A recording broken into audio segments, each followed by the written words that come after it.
Plastic is an incredible material. It's strong, light, malleable, and durable. But unfortunately, once it's discarded, those same properties make it an absolute disaster for our ecosystem. When you start speaking about plastic pollution to do with the ocean, it does hit me deep because it's a form of resource of food for my people. Like not just the critters that are in there, but the actual marine life. Like we eat certain things like the seaweed and that sort of stuff that grows on the rocks. And it does sort of break your heart a bit when you start seeing animals affected physically about plastic and seeing plastic just washing around the reef and seeing all this beautiful seaweed and then seeing plastic just flow straight through. You're looking at it going, this is our rubbish, this is our mess, we should clean it up. Unfortunately, as plastics become ever more present in our daily lives, the problem only continues to grow. Thankfully, science has done a great service in trying to understand the volume of plastic that we're sending into our oceans every day, every year. The figures are absolutely ghastly and they are abhorrent, and they're probably just the tip of the iceberg. They estimate anywhere between 4 to 12 million tonnes are ending up in the marine environment each year. Sounds like a number that you can't even get your head around, but think of it this way, it's about a garbage truck full of plastic every single minute. So plastic really is everywhere. It doesn't obviously just go straight to the ocean, so it will take a number of pathways to get there. These pathways are things like stormwater drains, rivers, the wind can act as a pathway as well. But yeah, any tributary that's basically running from the land down into the water or to the sea is going to be carrying plastics with it. If you're looking at the water, you've got your back to the problem. So it's everything we do on land that's affecting everything that happens in the ocean. I'm concerned about a lot of issues that are happening in the ocean, but my primary concern is definitely plastic pollution in the ocean.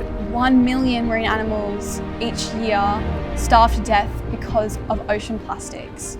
And currently our oceans are literally turning into plastic soup because of us.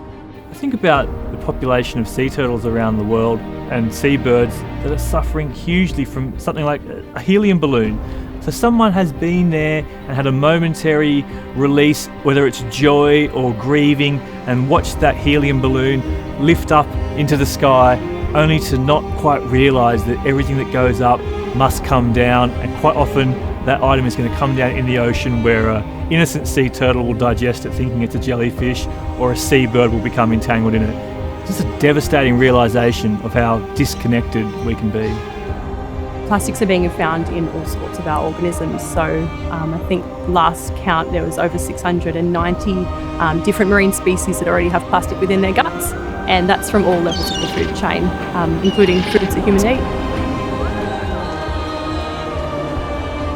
There's so many videos and images of animals that are dying from consuming plastics.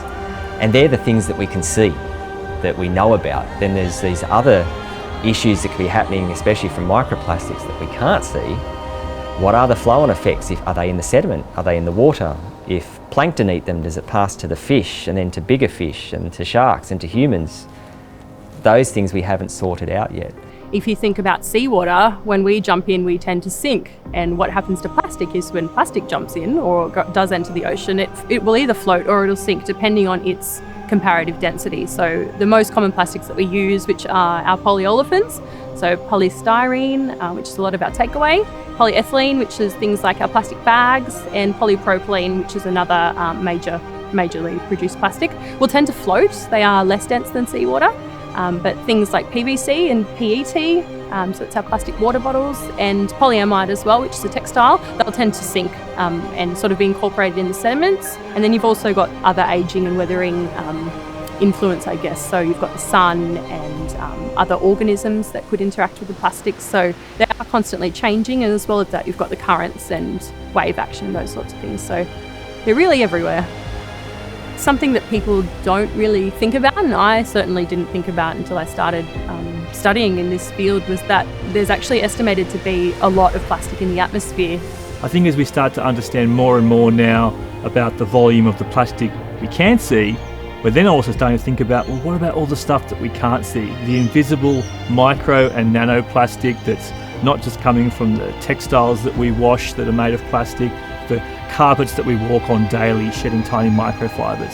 And of course, not only is it ending up in this plasticized planet, it's also ending up in us. There are just so many reasons to think about our relationship with plastic with fresh eyes. It's damaging us, our environment, and of course, our marine animals. Obviously what the ocean and the animals are crying out for is help, and to us to stop this plastic from getting into our waterways and all that sort of stuff. Then yeah, it's really, I find real personal, because it's like someone sort of making my nana sick or my family sick. It's getting to a point where we either do something now or we sort of will be too late.